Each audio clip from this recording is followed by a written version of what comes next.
नमस्कार, Hindi dictation YouTube channel पर आप सभी का स्वागत है। रेडियो जी 5 सेकंड में एडिटोरियल डिक्टेशन लिखेंगे जनसत्ता समाचार पत्र से।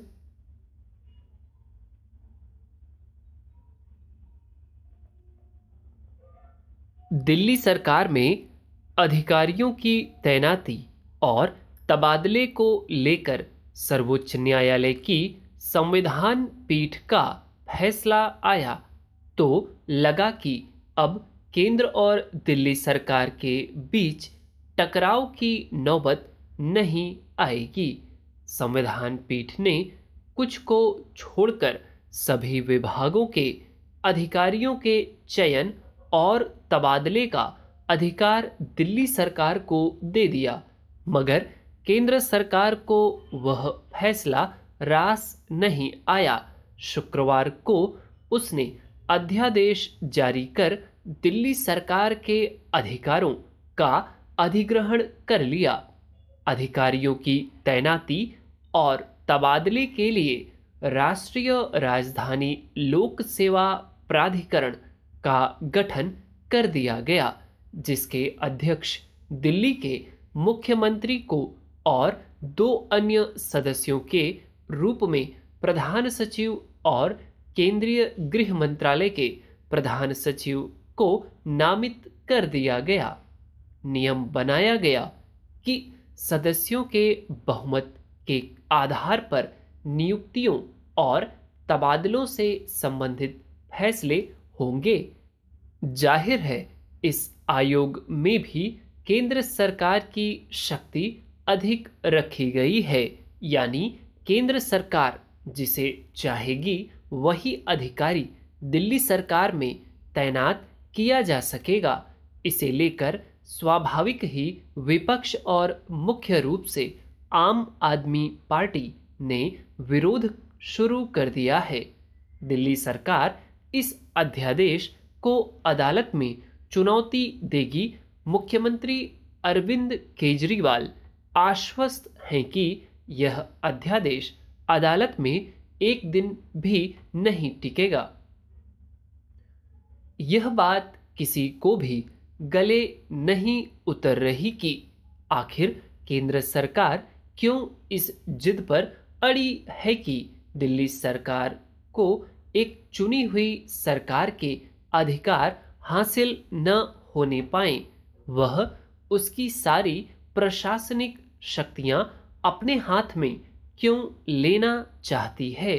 शुरू से ही दिल्ली के जो भी उपराज्यपाल नियुक्त हुए वे केंद्र की इच्छाओं के अनुरूप ही काम करते रहे। इसे लेकर दिल्ली सरकार लगातार केंद्र पर आरोप लगाती रही कि वह उसे काम नहीं करने दे रही। 5 साल पहले भी वह अदालत गई थी कि उसके अधिकारों की व्याख्या की जाए। तब भी अदालत ने यही कहा था कि दिल्ली सरकार लोगों द्वारा चुनी हुई सरकार है, इसलिए उसे प्रशासनिक फैसले करने का अधिकार है, मगर किसी भी उपराज्यपाल ने उसे गंभीरता से नहीं लिया। वर्तमान राज्यपाल ने भी एक तरह से दिल्ली सरकार के सारे अधिकार अपने हाथों में लेने की कोशिश की। नगर निगम में भी उन्होंने संवैधानिक नियमों को ताक पर रखते हुए अपनी पसंद के 10 सदस्य मनोनीत कर दिए। इसे भी सर्वोच्च न्यायालय ने अनधिकार चेष्टा करार दिया। फिर भी केंद्र ने अदालत के फैसले का सम्मान करना जरूरी नहीं समझा। सर्वोच्च न्यायालय की संविधान पीठ ने उपराज्यपाल और चुनी हुई सरकार की शक्तियों की स्पष्ट व्याख्या कर दी थी। फिर भी केंद्र को वह रास नहीं आई, तो इससे यह भी जाहिर होता है कि उसे न तो संविधान के नियमों की परवाह है और न अदालत की संविधान पीठ का। आखिरकार वह अपने ही फैसले लागू करना चाहती है। इससे एक बार फिर केंद्र सरकार की किरकिरी हुई है। अब आम आदमी पार्टी को बैठे बैठाए एक और मुद्दा मिल गया है, भाजपा और केंद्र सरकार को घेरने का। इससे आम लोगों में केंद्र सरकार के कामकाज को लेकर कोई अच्छा संदेश नहीं गया है। लोकतंत्र में संविधान सर्वोपरि होता है और अगर कोई सरकार उसे दरकिनार करके अपनी जिद को ऊपर रखने का प्रयास करती है तो उससे उसका पक्ष कमजोर ही होता है।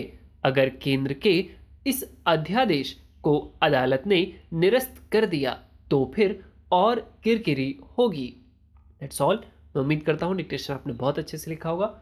जो वर्ड्स आपसे छूटे हैं या आउटलाइन गलत बनी है प्लीज़ उनको देखें और आउटलाइंस बनाकर प्रैक्टिस कर लें। ठीक, वीडियो अच्छा लगा है तो प्लीज़ लाइक करें और चैनल को आपने नहीं सब्सक्राइब किया है तो प्लीज़ अब कर लें। ठीक, डेली अपडेट्स पाने के लिए। That's all, thank you.